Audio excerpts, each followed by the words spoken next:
उत्तराखंड में चारधाम यात्रा इन दिनों अपने चरम पर चल रही है। देश के कोने कोने से भारी संख्या में लोग चारधाम यात्रा कर रहे हैं, यहाँ पर आ रहे हैं। आध्यात्मिक यात्रा के साथ प्रकृति के मनमोहक दृश्यों का भरपूर लुत्फ उठा रहे हैं। केदारनाथ, बद्रीनाथ, गंगोत्री और यमुनोत्री धाम में श्रद्धालुओं का भारी सैलाब उमड़ रहा है। खास बात यह है कि इन दिनों प्रदेश के पहाड़ी क्षेत्रों में हो रही बारिश और ठंडे मौसम ने यात्रा को और भी यादगार बना दिया है। जहां मैदानी क्षेत्रों में लोग तेज गर्मी से बेहाल हैं, वहीं उत्तराखंड की वादियों में फैली हरियाली, बादलों की आवाजाही और बारिश की फुहारें श्रद्धालुओं को स्वर्ग जैसा एहसास करा रही है।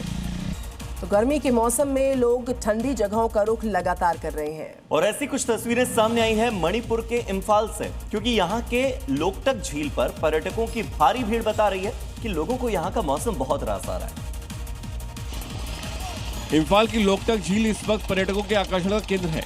लोग अपने परिवार के साथ यहाँ आ रहे हैं, सैर का आनंद ले रहे हैं। ये झील अपने अनोखे कुंडी के लिए मशहूर है, जो वनस्पति, मिट्टी और जैविक पदार्थों से बने तैरते हुए द्वीप है। बता दें कि 3 मई 2023 से कई सालों तक रही उथल पुथल के बाद अब यहाँ स्थिति सामान्य हो रही है, जिसे लेकर लोगों को भी रोजगार मिल रहा है। जम्मू कश्मीर के राजौरी में और खास तौर पर नौशेरा वाले इलाके में जंगल में अचानक से भीषण आग लग गई और इस आग के लगने से वन संपदा को भारी नुकसान की आशंका। वन विभाग की टीम आग पर काबू पाने में जुट चुकी है। स्थानीय लोग कर रहे हैं आग पर काबू पाने की पूरी कोशिश। तस्वीरें आपके सामने। ये जंगल में आग तेजी के साथ फैलती नजर आई। भारी नुकसान का वन संपदा को नुकसान का अनुमान व्यक्त हो रहा है। राजौरी का जो नौशेरा है, नौशेरा के ये जंगल हैं जहां पर वन संपदा का नुकसान हो रहा है, आग लगी हुई है। जम्मू कश्मीर के राजौरी में नौशेरा के जंगलों में अचानक आग लगने से वन संपदा को भारी नुकसान की आशंका जताई जा रही है। वन विभाग की टीम मौके पर पहुंची और आग बुझाने का अभियान शुरू किया। मुश्किल भौगोलिक परिस्थितियों के बावजूद कर्मचारी दिन रात कोशिश कर रहे हैं ताकि आग को फैलने से रोका जा सके। विभागीय अधिकारियों ने इलाके में निगरानी बढ़ा दी है। आम लोगों से अपील की गई है कि जंगल में आग दिखने पर तुरंत सूचना दें। अधिकारियों ने कहा है कि वन संरक्षण में भागीदारी जरूरी है और सभी को लापरवाही से बचना चाहिए।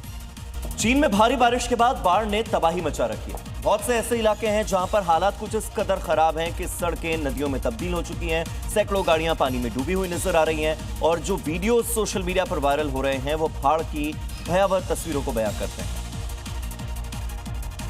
ये तस्वीरें चीन के हेचुआन की हैं। देखिए, करीब 15 से 16 गाड़ियां ऐसी हैं जो कि बाढ़ में डूबी हुई दिखाई दे रही हैं। बाकी तो डूब भी चुकी होंगी। और ये देखिए, कई जगहों पर तो बाढ़ के सैलाब का बहाव इतनी तेज था कि संभलने का मौका तक नहीं लग सका। ये दोनों युवक देखिए कैसे बाढ़ के साथ बहते हुए चले जा रहे हैं। पूरा शहर बाढ़ में डूबा हुआ है और हालात अब बद से बदतर होते जा रहे हैं। प्रकृति का रौद्र रूप पूरे शहर की रफ्तार को थाम सकता है। अब निगाहें मौसम पर टिकी हुई है। अगर बारिश आई तो हालात और बिगड़ सकते हैं। इक्वेडोर के समंदर में भयंकर अग्निकांड से हाहाकार मच चुका है।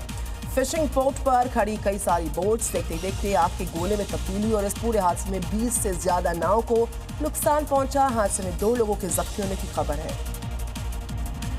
इक्वाडोर के मांटा फिशिंग पोर्ट पर आग का तांडव देखिए, कैसे वहां खड़ी बोट धधक रही है। आग लगने के बाद वहां एक के बाद एक कई धमाके सुनाई दिए। समंदर पर बेलगाम लपटों का पूरी तरह कब्जा है। चारों तरफ काले धुएं का गुबार छाया हुआ है।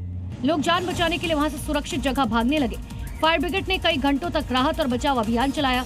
जिस मांटा फिशिंग पोर्ट पर यह भयंकर अग्निकांड हुआ उसे इक्वाडोर का बड़ा फिशिंग हब माना जाता है।